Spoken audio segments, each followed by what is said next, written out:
Dear students, நம்ம next பார்க்க போகிறது என்ன அப்படின்னா எலிசா அப்படின்னா என்னன்றதை பார்க்க போகிறோம். 2 most efficient methods of diagnostics பற்றி பார்க்க போகிறோம். இப்போது விவசாயத்தில் பார்த்தீங்க அப்படின்னா விவசாயத்தில் கண்டறிதல் அப்படின்றது என்ன அப்படின்னு சொன்னால் தாவர திசுக்களில் நோய்களை கண்டறியது நோய் காரணிகளை கண்டறிய பயன்படுத்தக்கூடிய பல்வேறு வகை சோதனைகளை குறிப்பதாகும் அப்படின்னு சொல்லலாம். ஸோ அதுதான் இங்கே சொல்கிறாங்க.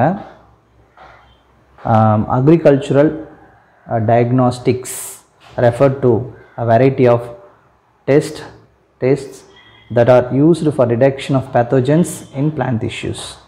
பிளான்ட் டிஷ்யூவை பாதிக்கக்கூடிய பேத்தோஜன்ஸை கண்டறியது தான் அதில் டிடெக்ஷன் அப்படின்னு நம்ம சொல்லலாம். 2 methods of the most efficient methods are ELISA. ஒன்று வந்து எலைசா அப்படின்னு சொல்லுவாங்க. எலைசா அப்படின்ற டேர்மில் பார்த்தீங்கன்னா என்சைம் லிங்க்டு இம்யூனோசார்பண்ட் ஆசே அப்படின்னு சொல்லுவாங்க. அதாவது நொதிகளுடன் இணைக்கப்பட்ட நோய் தடுப்பை கூராய்ந்தறிதல் அல்லது கண்டறிதல் அப்படின்னு சொல்லலாம். டெஸ்ட் ஆசேனா டெஸ்ட் ஞாபகம் வச்சுக்கோங்க. என்சைமோட தொடர்புடைய நோயை கண்டுபிடிக்கிறது, நோய் தடுப்பை கண்டறியக்கூடிய ஒரு சோதனை அப்படின்னு சொல்லலாமா? ரைட். இப்போ எலைசா is a diagnostic tool for identification of pathogen species by using the antibodies and the diagnostic agents. என்ன சொல்கிறாங்க? எலைசா அப்படின்றது என்னென்னா ஒரு டயக்னாஸ்டிக் டூல். எதை கண்டுபிடிக்கிறதுக்கு? For identification of pathogen species, தொற்றை ஏற்படுத்தக்கூடிய சிற்றினங்களை கண்டறிவதற்கு. எதை பயன்படுத்தி அதை கண்டறிகிறாங்க அப்படின்னா using antibodies and diagnostic agents. ஒருவேளை அது ஆன்டிபாடிஸை யூஸ் பண்ணி கண்டுபிடிக்கலாம், இல்லைனா டயக்னாஸ்டிக் ஏஜென்ட்ஸ் யூஸ் பண்ணி கண்டுபிடிக்கலாம். Use of ELISA in plant pathology especially for weeding out virus infected plants from large scale planting is well known.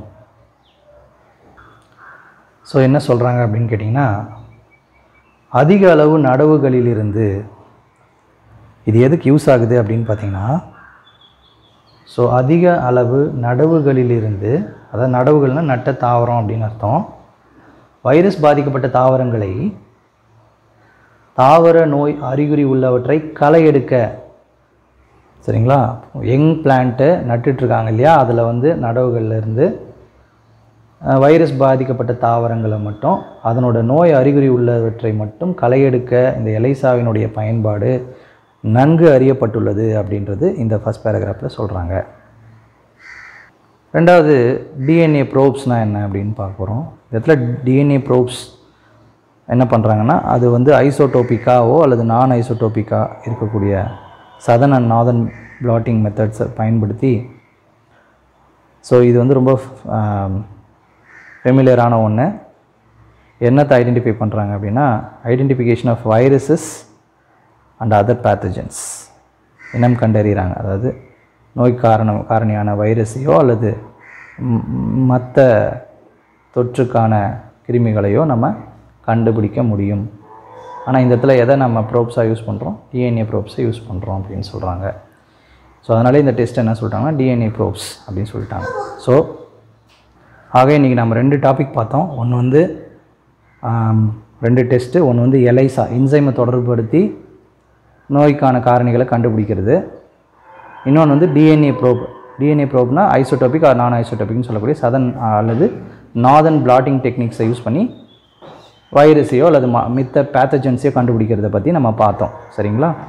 Okay, இதை வந்து நம்ம இன்னும் விரிவாக பார்க்க போகிறோம். இது ஜஸ்ட் ஒரு இன்ட்ரோ தான். நம்ம நெக்ஸ்ட்டு பார்க்க போகிறது என்ன அப்படின்னா பிளாட்டிங் டெக்னிக்ஸ் பற்றி பார்க்க போகிறோம். Let me come to the next topic. Thank you students. Dear students, நம்ம நெக்ஸ்ட்டு பார்க்க போகிற டாபிக் என்ன அப்படின்னா நியூக்ளிக் ஆசிட் ஹைப்ரிடைசேஷன் பற்றி பார்க்க போகிறோம். Nucleic acid hybridization, that is the blotting technique அப்படின்னு சொல்லலாம். பிளாட்டிங் டெக்னிக் வந்து வைடாக யூஸ் பண்ணுற ஒரு அனாலிட்டிக்கல் டூல். எதுக்காக அப்படின்னா specific identification of DNA or RNA fragments from large number of molecules. சரிங்களா. நிறைய மாலிக்யூல்ஸ் இருக்கிற இடத்துல ஸ்பெசிஃபிக்காக நமக்கு தேவையான டிஎன்ஏ அல்லது ஆர்என்ஏவை மட்டும் ஐடென்டிஃபை பண்ணுறதுக்கான ஒரு டெக்னிக் தான் வந்து இந்த பிளாட்டிங் டெக்னிக் அப்படின்னு நம்ம சொல்கிறோம். ஸோ மறுபடியும் நம்மளோட டெஃபினிஷன் பாருங்கள். Blotting technique are widely used analytical tool, பெரும்பாலும் யூஸ் பண்ணுற ஒரு அனலிட்டிக்கல் டூலு. இதை வச்சு என்ன பண்ணுறோம், அது specific identification of desired DNA or RNA fragments from large number of மாலிக்யூல்ஸ்லேருந்து நமக்கு தேவையான டிஎன்ஏ ஆர்என்ஏவை மட்டும் ஐடென்டிஃபை பண்ணுறதுக்கு இது யூஸ்ஃபுல்லாக இருக்குது அப்படின்றத பார்க்குறோம். Blotting refers to the process of immobilization of a sample nucleic acids or solid support. Nitrocellulose or nylon membrane தான் இந்த இடத்துல வந்து பயன்படுத்துகிறாங்க. Blotting அப்படின்னா என்ன அப்படின்னா, blotting refers to the process of immobilization. It's the process of immobilization. Immobilizationனா immovable conditionல நியூக்ளிக் ஆசிட்ஸை வைக்கிறது. சரிங்களா. Nucleic acid or solid support பயன்படுத்தி நம்ம வந்து வச்சுருக்கோம். எதை யூஸ் பண்ணுறதுல நைட்ரோசெல்லோஸ் ஆர் நைலான் மெம்பரேனை வந்து பயன்படுத்துகிறோம். சரிங்களா. அதுக்கடுத்து blotted nucleic acids are then used as a target. இப்போ பிளாட் பண்ண நியூக்ளிக் ஆசிட்ஸை நம்ம வந்து அதுதான் நமக்கு டார்கெட்டாக யூஸ் பண்ணுறோம் இந்த ஹைப்ரிடைசேஷன் எக்ஸ்பெரிமெண்ட்ஸ்க்கு. ஃபார் தர் ஸ்பெசிஃபிக் டிடெக்ஷன், நமக்கு தேவையான விஷயத்தை டிடெக்ட் பண்ணுறதுக்காக இந்த இடத்துல நியூக்ளிக் ஆசிடை வந்து பிளாட்டட் நியூக்ளிக் ஆசிடை டார்கெட்டாக யூஸ் பண்ணுறோம் அப்படின்றது சொல்கிறாங்க. ஸோ டைப்ஸ் ஆஃப் பிளாட்டிங்கில் வந்து மொத்தம் 3 டைப் ஆஃப் பிளாட்டிங் இருக்குது. அதை பற்றி தான் நம்ம நெக்ஸ்ட் பார்க்க போகிறோம். ஸோ டைப்ஸ் ஆஃப் பிளாட்டிங் நம்ம எடுத்துக்கிட்டோம் அப்படின்னா southern blotting, northern blotting, western blotting அப்படின்னு 3 டைப் ஆஃப் பிளாட்டிங் டெக்னிக் இருக்குது. சரி, அது எப்படி என்னன்றதை நம்ம இப்போ பார்க்கலாம். சதர்ன் பிளாட்டிங் அப்படின்றது என்ன பாருங்கள். The transfer of DNA from agarose gel to nitrocellulose membrane. The transfer of DNA from agarose gel to nitrocellulose membrane. DNA வந்து எதுலேருந்து ட்ரான்ஸ்ஃபர் பண்ணுறோம், அக்ரோஸ் ஜெல்லேருந்து நைட்ரோசெல்லோஸ் மெம்பரேனுக்கு ட்ரான்ஸ்ஃபர் பண்ணுறது தான் வந்து சதர்ன் பிளாட்டிங். அதே மாதிரி transfer of RNA to nitrocellulose membrane வந்து அதை என்ன சொல்கிறோம், நார்தர்ன் பிளாட்டிங்னு சொல்கிறோம். வெஸ்டர்ன் பிளாட்டிங்னா என்ன, electrophoretic transfer of proteins to nitrocellulose membrane. Electrophoretic transfer of proteins to nitrocellulose membrane. ஈஸியாக ஞாபகம் வச்சுக்கலாம். சதனில் டிஎன்ஏவை அக்ரோஸ் ஜெல்லேருந்து நைட்ரோசெல்லோஸ் மெம்பரேனுக்கு ட்ரான்ஸ்ஃபர் பண்ணுறோம். நார்தனில் ஆர்என்ஏவை நைட்ரோசெல்லோஸ் மெம்பரேனுக்கு ட்ரான்ஸ்ஃபர் பண்ணுறோம். வெஸ்டர்னில் ப்ரோட்டீன்ஸை நைட்ரோசெல்லோஸ் மெம்பரேனுக்கு ட்ரான்ஸ்ஃபர் பண்ணுறோம். ஸோ இதுதான் வந்து டைப்ஸ் ஆஃப் பிளாட்டிங் டெக்னிக். இது வந்து பேசிக் கான்செப்ட், இதை நீங்கள் மைண்டில் வச்சுக்கணும். நெக்ஸ்ட்டு நம்ம சதர்ன் பிளாட்டிங் பற்றி தான் பார்க்க போகிறோம். ஸோ சதர்ன் பிளாட்டிங் அப்படின்றது என்ன அப்படின்னா, அந்த ட்ரான்ஸ்ஃபர் ஆஃப் டீநேச்சர்டு டிஎன்ஏ, உடைக்கப்பட்ட டிஎன்ஏவை அக்ரோஸ் ஜெல்லேருந்து நைட்ரோசெல்லோஸ் பிளாட்டிங்க்கு அல்லது ஃபில்டர் பேப்பருக்கு மாற்றுற ஒரு டெக்னிக். இதை இன்ட்ரடியூஸ் பண்ணது யார் அப்படின்னா சதர்ன் 1975 இன்ட்ரடியூஸ் பண்ணுறாரு. அதனால் இதை என்ன சொல்கிறோம்னா சதர்ன் பிளாட்டிங் அப்படின்னு நம்ம சொல்லிட்டோம். ஸோ இதுதான் வந்து நமக்கு ஆல்ரெடி தெரியும் சதர்ன் பிளாட்டிங்னா என்னன்ட்டு. சரிங்களா. சதர்ன் பிளாட்டிங்னா என்ன, the transfer of DNA from agarose gel to nitrocellulose membrane. அதே தான் இதை கண்டுபிடிச்சது யாருன்னா சதர்ன்றவர் 1975 கண்டுபிடிச்சதால் இதை என்ன சொல்லிட்டோம்னா சதர்ன் பிளாட்டிங் அப்படின்னு நம்ம சொல்லிட்டோம். Let me come to the steps of southern blotting பற்றி பார்க்க போகிறோம். சரிங்களா. ஓகே, இப்போ என்ன சொல்கிறாங்க அப்படின்னு பாருங்கள். ஸ்டெப்ஸில் ஃபஸ்ட் என்ன சொல்கிறாங்கன்னா, the transfer of DNA from agarose gel to nitrocellulose filter paper is achieved by capillary action. Agarose ஜெல்லில் இருக்கக்கூடிய டிஎன்ஏ நைட்ரோசெல்லோஸ் ஃபில்டர் பேப்பருக்கு அங்கே வர்றது எப்படி நடக்குது அப்படின்னா அச்சீவ்டு பை கெப்லரி ஆக்ஷன் மூலமாக நடக்கிறது. கெப்லரி ஆக்ஷன் என்பது என்ன அப்படின்னா, அதுக்கு தமிழில் என்ன சொல்லுவாங்க பார்த்திங்கன்னா நுண்புழை செயல்பாடு அப்படின்னு சொல்லுவாங்க. சரிங்களா. அங்கே சின்ன சின்னதாக ஹோல்ஸ் இருக்கும் இல்லையா, அதன் வழியாக அது வர்றதுனால அது என்ன சொல்லுவாங்க, நுண்புழை செயல்பாட்டின் மூலமாக இது நடத்தப்படுகிறது அப்படின்னு சொல்கிறாங்க. So a buffer sodium saline citrate, ஷார்ட்டாக SSC அப்படின்னு சொல்லுவாங்க, is used in which DNA is highly soluble it can be drawn up through the gel into the nitrocellulose membrane. இந்த இடத்துல பஃபர் சலைன் சோடியம் சலைன் சிட்ரேட்டை பயன்படுத்துகிறாங்க. இது என்ன பண்ணோம் அப்படின்னா டிஎன்ஏவை கரைய செஞ்சிடும், அதே நேரத்தில் ஜெல்லுலேருந்து நைட்ரோசெல்லோஸ் மெம்பரினுக்கு அதை கொண்டு வந்துடும். அதுக்காக அதை பயன்படுத்துகிறாங்க. அதுக்கடுத்து என்ன சொல்கிறாங்க பாருங்கள். By this process single standard DNA becomes trapped in the membrane matrix.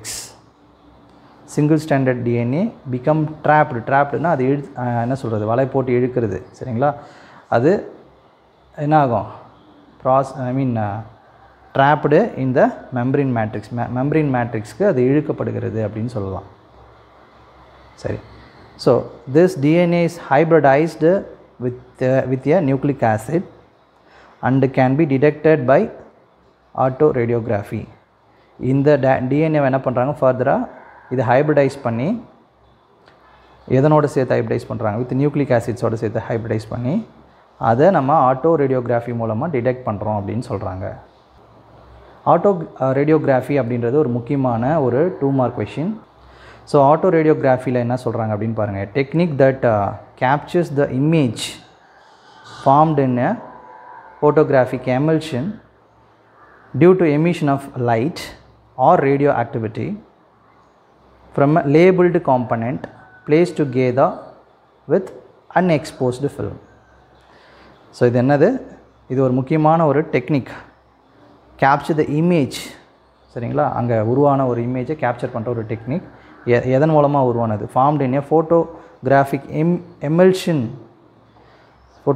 Emulsion due to emission of light or radioactivity.